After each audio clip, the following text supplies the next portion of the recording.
back-to-back insanity.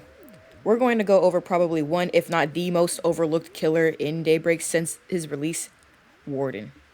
Warden is a 6 speed with 7 terror, so decent speed with a pretty small light, just 0.5 under surgeons. He has the longest detect cooldown, which is 95 seconds for some reason. That lasts 6 seconds, so 1 extra second longer than normal, which at that point just make his detect cooldown 93, I guess. Not 83, golly. His attack recovery lasts 1.5 seconds with a minus 1.75 ms slow. Lunge-wise, his speed is plus 2.25 ms and lasts 1.5 seconds, so his lunge is pretty good. Just be careful with his lunge since him reaching his arm out messes with the line of sight vault prompt, which is just a classic Daybreak moment at that rate. Warden's passive, Intuition, gives survivors a trail of sparks for a few seconds when they're detected or just got off a generator. It serves only as tracking, no debuffs or anything. His active Galvanized Shock allows him to shoot a projectile of electric energy in a straight line, like Slasher's Protocol Pro Star weapon. I say the Protocol Pro Star one instead of the classic Bowie knife, because even though they both go in a straight line, the Protocol Pro Star is an actual sphere, like a Roblox sphere. So its stud and calculation is like slightly different, but not really. It's just kind of misleading.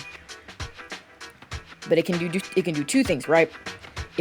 If you make a direct hit, it massively slows a survivor or survivors, because it can hit multiple, for 4.5 seconds. If it hits a survivor as it collides with a non-player object, so AoE, it is only 45% effective, so second to nothing, at least to me. I don't recommend heavily relying on AoE at all, because survivors will either outspeed it or dodge it entirely. Warden's active cooldown is 65 seconds flat, no matter if you make or miss. In my opinion, it should be between 45 and 60, because his passive is not strong enough to provide any other gen pressure, but I digress. I joined Daybreak when the prison chapter came out, and I will say Warden crushed the meta for a long time. They practically killed my man, bro. In Legacy, Warden's active had a 35-second cooldown, and he had a shorter detect than other killers, so naturally, his detection cooldown was a little shorter, at least from what I remember, and double-checking it in the Legacy version of Daybreak 1, still playable. Killer cooldowns were so much better in Daybreak 1, so I beg, if at all possible, if we can just get an era where we bring back the shorter killer cooldowns. Please, Brenda. Please. We too survivor-sided, miss. Please, miss. And I shouldn't have to wait another minute to use a particle that doesn't even make it half the time when I do try. This is not a skill issue. I've been trying. I have definitely been trying. Warden was a struggle, but eventually I played him enough to where he is actually a little fun. Very underwhelming, but he can be fun if you know what you're doing and you attempt new lineups and positions every now and then. Pause. His slow was so much more oppressive in Daybreak 1, and since particles could go through trees at the time in Camp Clearwater version 1 and Lakeview High Daybreak 1, they were pretty much his playgrounds, because you could basically just hit somebody through a tree, wrap around, and kill him. Daybreak Gaming. As for any tips I have, don't expect to learn Warden in 2 games. He looks easy at the surface, but does require a lot of precision for 3 reasons. The blast only lasts long enough for you to catch up to the survivor and close distance. I'll elaborate on that later. And AoE shots take a good bit of practice and map knowledge, since some walls either just don't have Can Collide on, like a few spots in Empire Finance still, or there's a ton of invisible walls in Lakeview's trees. I would recommend practicing direct hits as much as possible. Picture on screen. I would recommend practicing direct hits as much as possible. There is a picture on screen to show the different spots. I have them color-coded based on the safety of them, in my opinion. Red being the least safe and yellow to green being the most safe. I try to aim for the torso, but legs can work nicely as well. I would not rely on arms that much, since generally killer hitboxes don't like them that much on Empress active. And definitely do not go for headshots too often, because he does not get a headshot XP or ability bonus. So I wouldn't even recommend putting yourself through that trouble. I also don't recommend using his ability further than 50 studs away, because I promise you, if they're 6 feet or higher, they can just regain all that distance you just closed. You can't benefit off of sniping with him like you used to in Daybreak 1 either. There's a picture on screen. For those who have their phone down, I recommend either rewinding 10 seconds or just looking at it now. Because you could snipe with Warden and still get benefits off of it in Daybreak 1, but because of the way they completely reworked him, that's just not viable at all. Like, even if you were halfway through the middle of Mansion, no. Even if you were halfway down Subway, lower Subway in Shifty Station and you sniped down there, they could probably still get to the other staircase and regain all the distance that you just closed. So, Daybreak! 40 studs is a fairly okay distance because he can lunge half of that out if you're crazy and lunge early, which you don't really get much benefit off of lunging early because of the lunge slow. And almost anything between 20 to 1 studs is completely safe as long as they don't 360 dodge, crouch dodge, or swerve.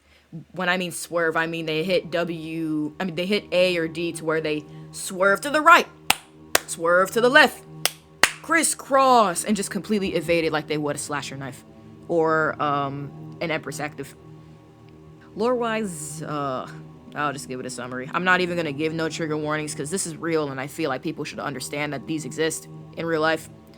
Warden had a wife and a daughter and was a correctional officer in an all-women's prison after he married his wife.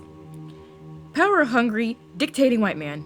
He neglected and abused his own child until she became a legal adult, aka Elizabeth, before she turned 18. And after the divorce and everything, he eventually sent Elizabeth to the all-women's prison he worked at just to see her suffer. It's implied that Warden killed his wife, and after that, in the prison, after all that was said and done, Elizabeth's in there. A riot eventually occurred in the prison where the prisoners stormed past the guards and mowed Warden like in 100 men versus 1 gorilla scenario, except let's switch it up. 100 gorillas versus 1 man, the man being Warden if you could not tell. Then his prison grew notorious for being haunted due to Warden's reign. And I'm gonna switch tabs here since I'm basically done with all the facts, as well as some of my personal opinions when it comes to my experience being Bronze 2 Warden now and going against them Daybreak 2 and Daybreak 1. Warden basically made that women's prison hell on Earth, and I understand why pretty much nobody plays him off of lore alone, because some people just don't want to acknowledge that people like Warden exist, and these kids love their men in crop tops to be 100% allies when not everyone is an ally. There is no reality where everybody will be an ally of anything. It doesn't matter what it is. It's just how it is, and this is coming from like D1 bisexual. Like, I don't care about my own pronouns, but like, Warden is old school, so he has old school ideals, and that's just the way it is. Like our parents are old school. Not every parent is cool with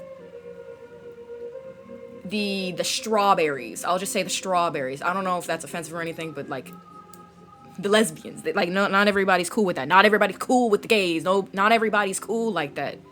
And that's just the way life is. But with his existence and him being a fan-made character, that's also why I honestly believe Warden should stay the way he is. Now, hear me out on this. I believe he should stay the way he is because people need to acknowledge that men and women are not an exception to this. Even though it's generally men, women are not an exception to this. But like, women and men like him exist.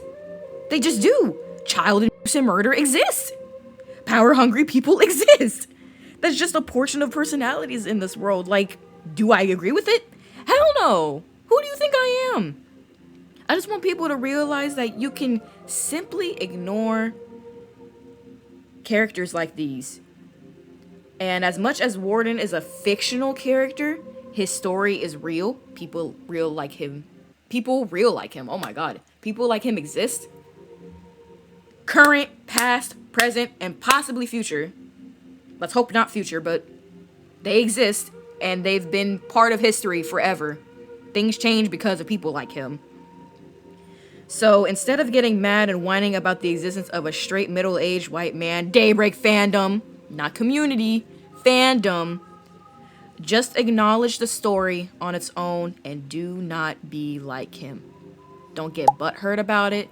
Don't complain. Why is Warden's backstory like this? Why would you do this? Why would you instead of complaining like we always do in the Daybreak community, just acknowledge it, absorb it, let it go, and don't be like him. That is my PSA to you. So, I might have to do a lot of chopping because I had to retake this a few times, but that's pretty much it. Hope this was good. Probably going to push this Friday. And whenever Warden's character gets changed, I guess goodbye Warden. I don't know why we're not separating designer from Daybreak character, because Warden really isn't that bad. They turned him from an OG to the most underwhelming character of all time. So, freshen up your selection every once in a while and play Warden. I definitely want to get into playing Warden more. It might be fun sometimes, might be angry sometimes. His gameplay can be very unpredictable, but I guess that's what makes him interesting. So,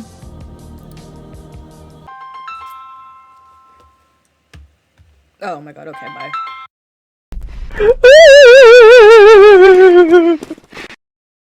This is a certified classic.